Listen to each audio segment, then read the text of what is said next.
Thanks FPL Surgery for giving me the free stress ball. I've definitely needed it after 4 pretty strange game weeks.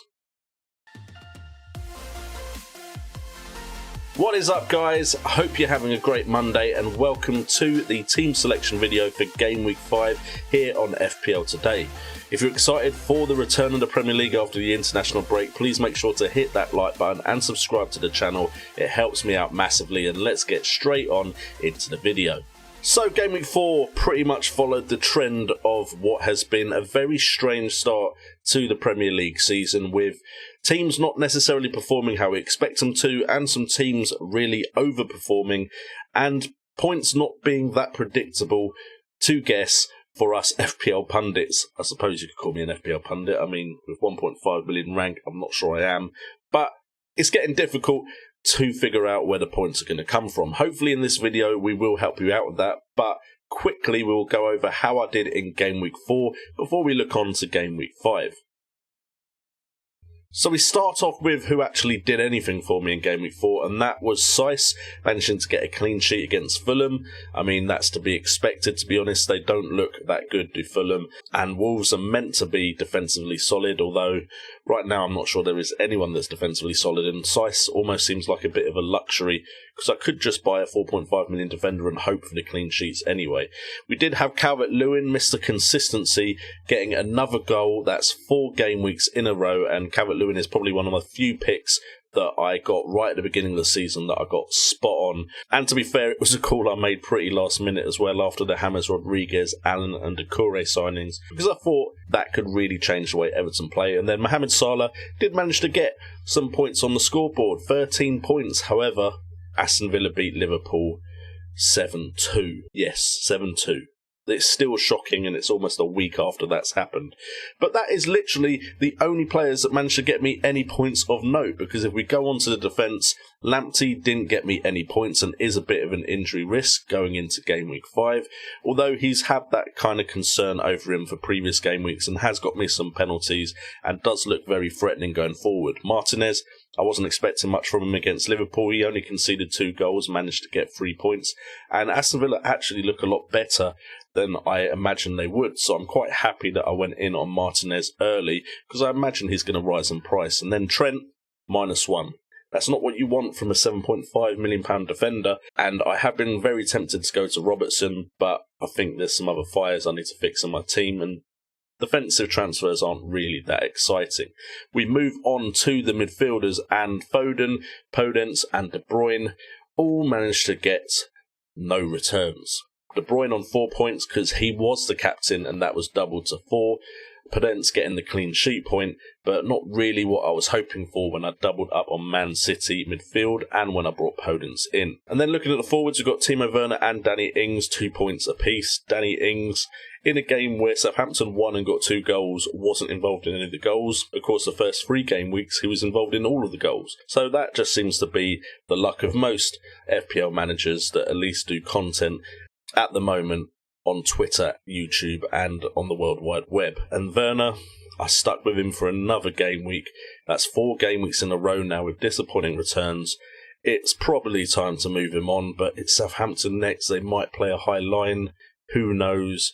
I'm probably going to be stupid enough to keep him one more game week, but I really should get rid of him. And the bench didn't really have anything to write home about. We had Burke with no points to speak of, Taylor with no points to speak of, and Mitchell with no points to speak of, and of course Steer is Martinez's backup. So not anything exciting happening on the bench. And that left us with a game week score of 42, which was 6 below the average of 48.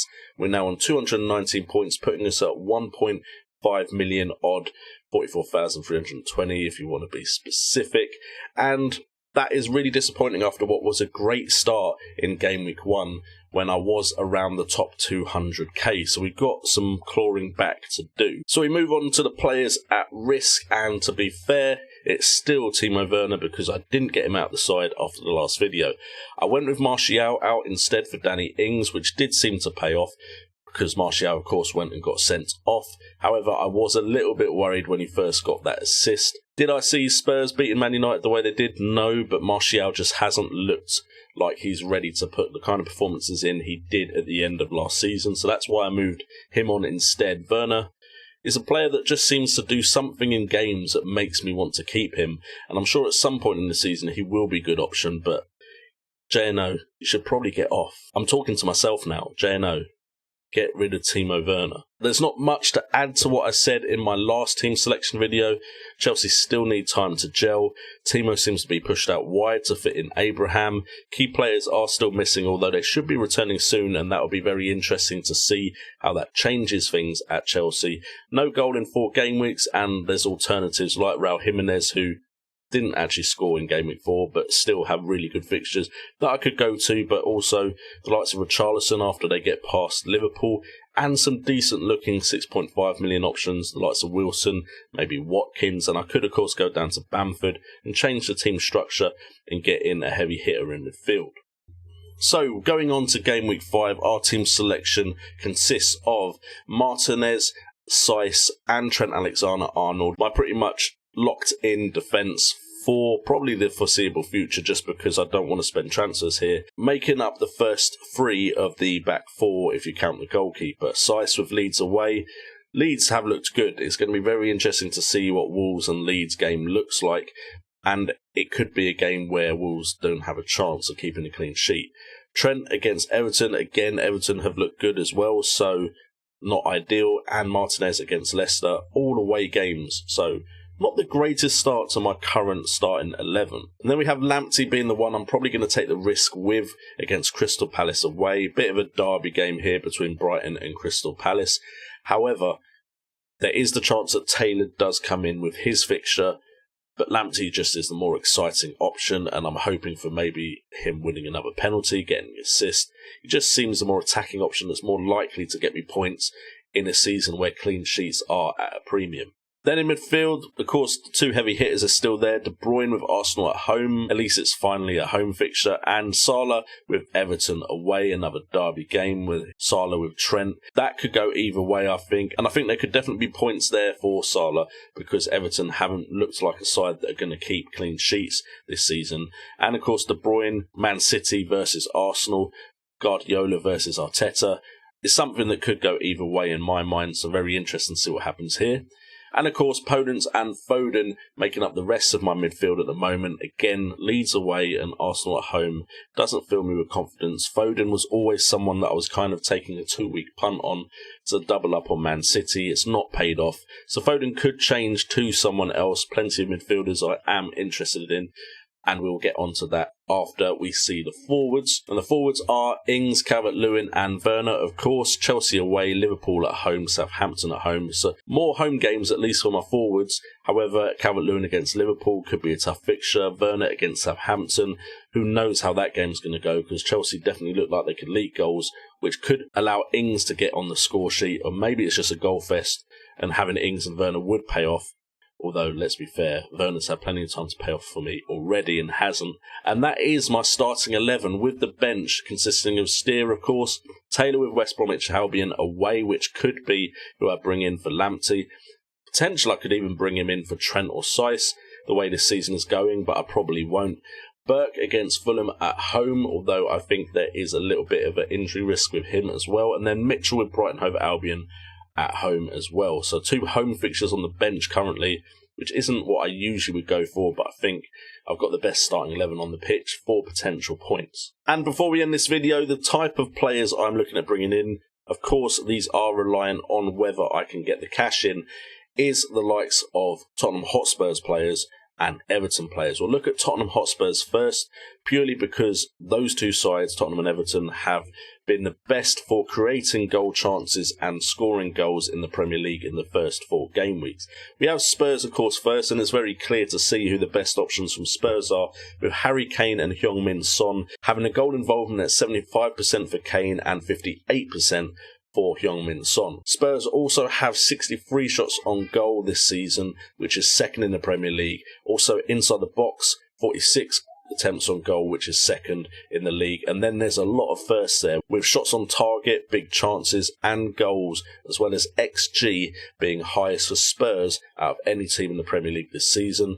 That is including beating the likes of Liverpool and Manchester City. And I think with Gareth Bale coming in, that team as an attacking outfit could be very promising for us FPL managers, which is a complete U-turn on my approach to Spurs at the beginning of the season and after that Everton game. So I kind of want to get Son in, but Kane has shown better goal involvement and has been involved in so much of what is good at Spurs.